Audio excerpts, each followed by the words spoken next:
As the embers of Alexandria drifted across a fractured Mediterranean, the Western world fragmented, entering an era of localized, guarded knowledge. The great libraries of antiquity had been scattered, their papyrus sheets left to decay in neglected vaults or buried beneath the ruins of forgotten temples. To many it seemed as though the collective memory of humanity was fading into permanent shadow. But a flame does not need a massive palace to survive. It only needs a single hand to shield it from the wind. Far to the east, along the fertile banks of the Tigris River, a new empire was rising, one that believed the pursuit of knowledge was a sacred duty. Tonight we continue our three-part journey through the Mediterranean Renaissance, moving from the ruins of Egypt to the heart of the Abbasid Caliphate. This is the story of Baghdad, the legendary House of Wisdom, and the monumental translation movement that rescued the mind of antiquity from the brink of oblivion. To understand how the lost thoughts of Greece, Persia, and India found a home in the desert, we must look to the founding of Baghdad in the late 8th century. The Abbasid Caliphate had claimed leadership of the Islamic world, and the Caliph al-Mansur envisioned a capital unlike any other on earth. He built the round city of Baghdad, a magnificent geometric marvel protected by massive concentric walls, with his royal palace standing at the exact center. It was designed to be the navel of the world. Positioned at the crossroads of the Silk Road and the waterways of Mesopotamia, Baghdad grew with astonishing speed. Merchants arrived from China carrying silk, paper, and porcelain. Traders from East Africa unloaded ivory, gold, and exotic animals. Caravans from Central Asia brought horses, furs, and precious stones. Ships sailed up the Persian Gulf carrying goods from India and beyond. Within a remarkably short period of time, Baghdad became one of the largest and wealthiest cities on earth. Yet its greatest treasure was not found in its markets. It was found in its ideas.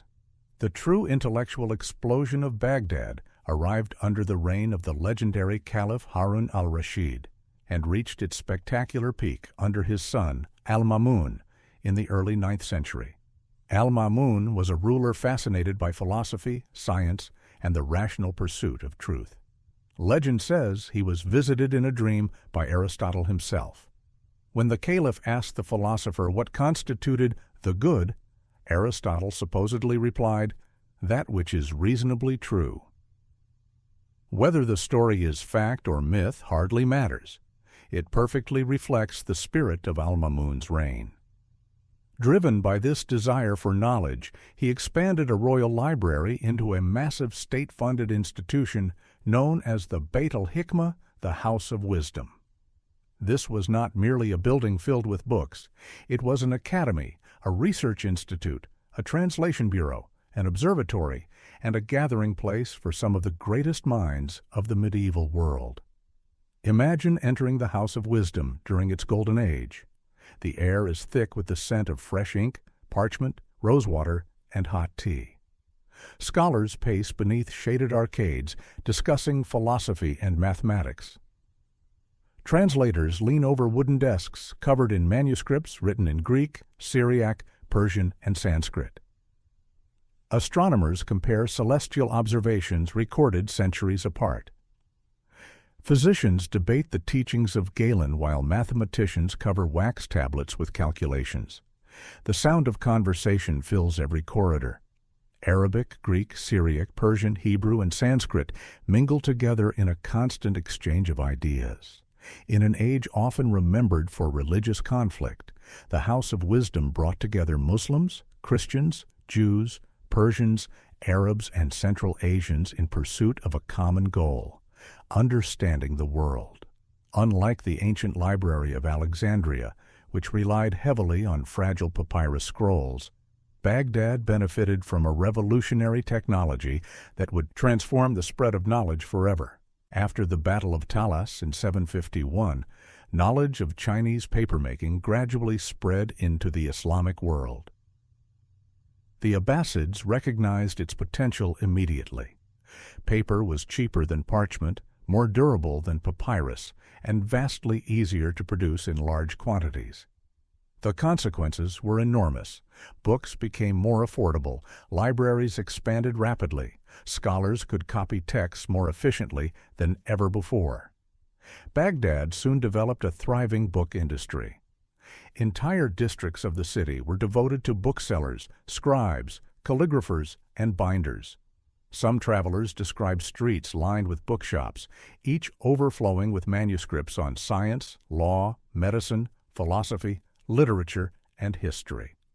Knowledge was becoming accessible on a scale rarely seen before. At the center of this intellectual revolution stood the translation movement, one of the most ambitious scholarly projects in human history. The Abbasid rulers actively sought ancient knowledge wherever it could be found. Agents traveled across the Byzantine Empire, searching monasteries and archives for forgotten manuscripts. Scholars journeyed into Persia to recover ancient texts. Diplomatic missions often returned not only with treaties and gifts, but with books.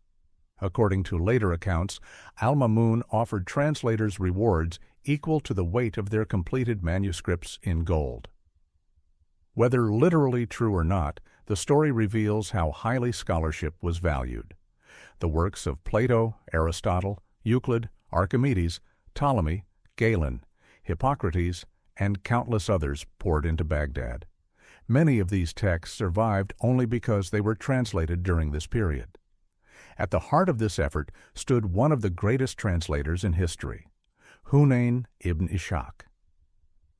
Hunayn was a Nestorian Christian physician whose brilliance earned him a place among the most respected scholars of the Abbasid world. He mastered multiple languages and developed rigorous methods for translation. Rather than relying on a single manuscript, he compared several versions to identify errors and inconsistencies. He sought accuracy rather than speed. This was not a simple process of replacing one word with another. Ancient Greek scientific terminology often had no equivalent in Arabic. Hunayn and his colleagues were forced to create new vocabulary capable of expressing complex concepts in medicine, anatomy, logic, and philosophy. In doing so, they expanded the Arabic language itself. Their work preserved vast portions of classical knowledge that might otherwise have vanished forever. Yet Baghdad was not merely preserving the past, it was improving upon it. The scholars of the House of Wisdom approached ancient authorities with respect, but not blind obedience. If Aristotle made a claim, it could be questioned. If Ptolemy's calculations seemed inaccurate, they could be tested. Knowledge was something to be examined, not merely inherited. This spirit of investigation transformed every field it touched. In astronomy, scholars carefully studied Ptolemy's Almagest. Rather than simply accepting its conclusions, they conducted new observations. Under Al-Mamun's patronage, observatories were established to measure the heavens with unprecedented precision. Using astrolabes, quadrants, and other instruments, astronomers tracked the movement of stars and planets. They refined existing astronomical tables and corrected several errors in earlier works. Some even undertook an extraordinary scientific project, measuring the size of the Earth. Teams traveled across the desert, carefully recording changes in the angle of the sun while measuring distances between observation points. Their calculations produced a surprisingly accurate estimate of the Earth's circumference. Centuries before the scientific revolution, scholars in Baghdad were conducting large-scale empirical investigations based on observation and mathematics.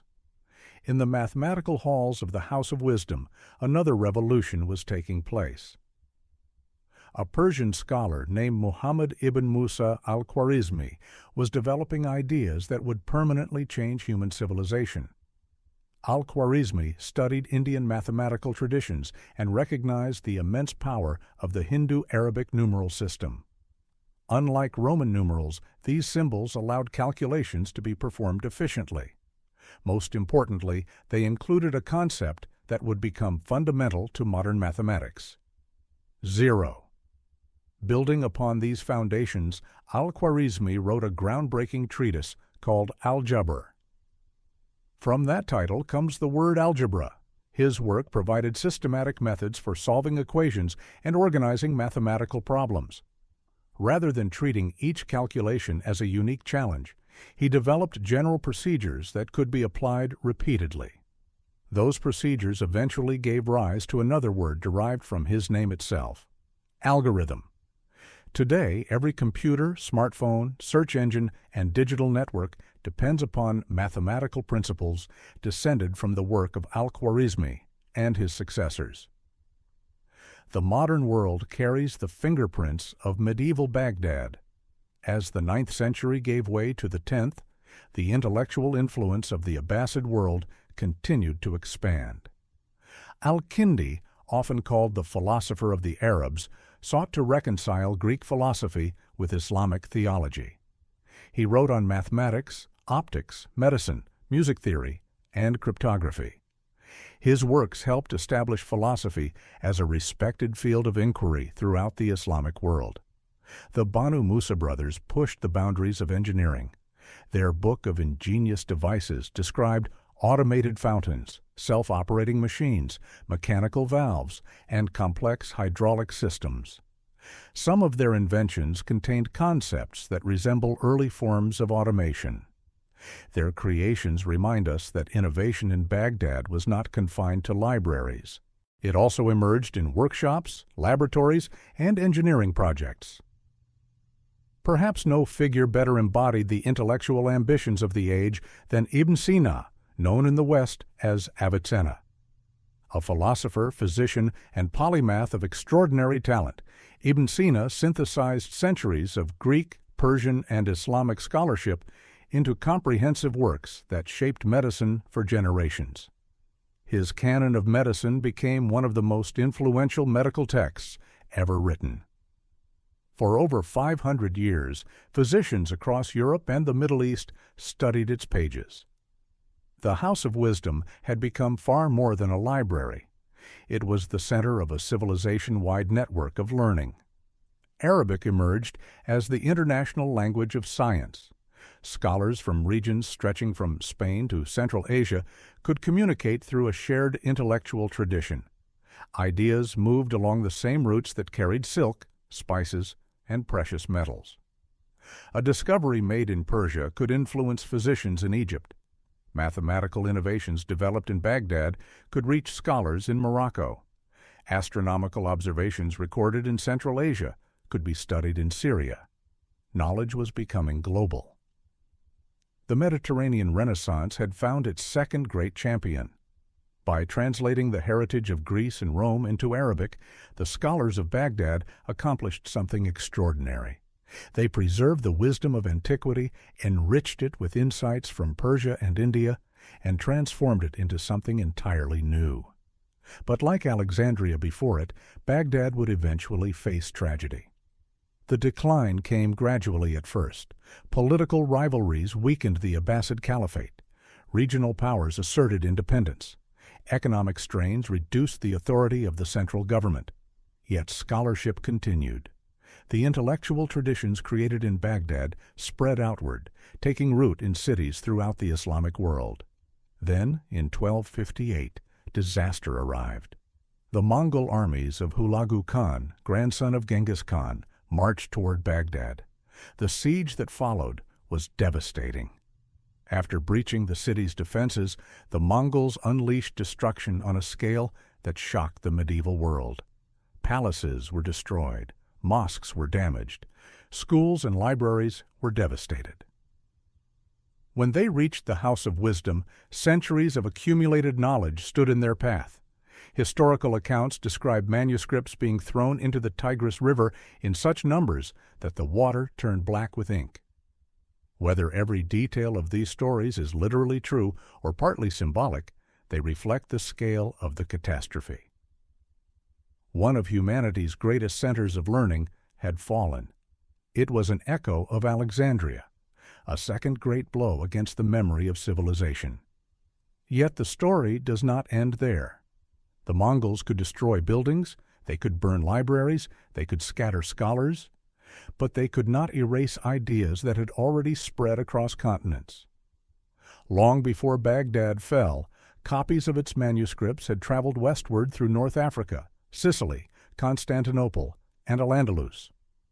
In places like Cordoba and Toledo, scholars were translating Arabic works into Latin. The knowledge preserved and expanded in Baghdad had already begun its journey into Europe. The embers of antiquity, rescued from the ruins of the ancient world and reignited in the House of Wisdom, were now crossing the Mediterranean once more. The chain had not been broken. Alexandria had passed its flame to Baghdad. Baghdad would pass that flame onward to Europe. The journey of human thought was preparing for its next great transformation, one that would eventually blossom into the Renaissance and reshape the course of world history. Thank you for watching The Layback Historian. If you enjoyed this second chapter of our trilogy, make sure to subscribe for a part 3, where we will cross the Mediterranean to the magnificent libraries of Cordoba in Al-Andalus and discover how the knowledge preserved in Baghdad flowed back into Europe, helping awaken a continent and changing the world forever. Until next time, take care and keep exploring the past.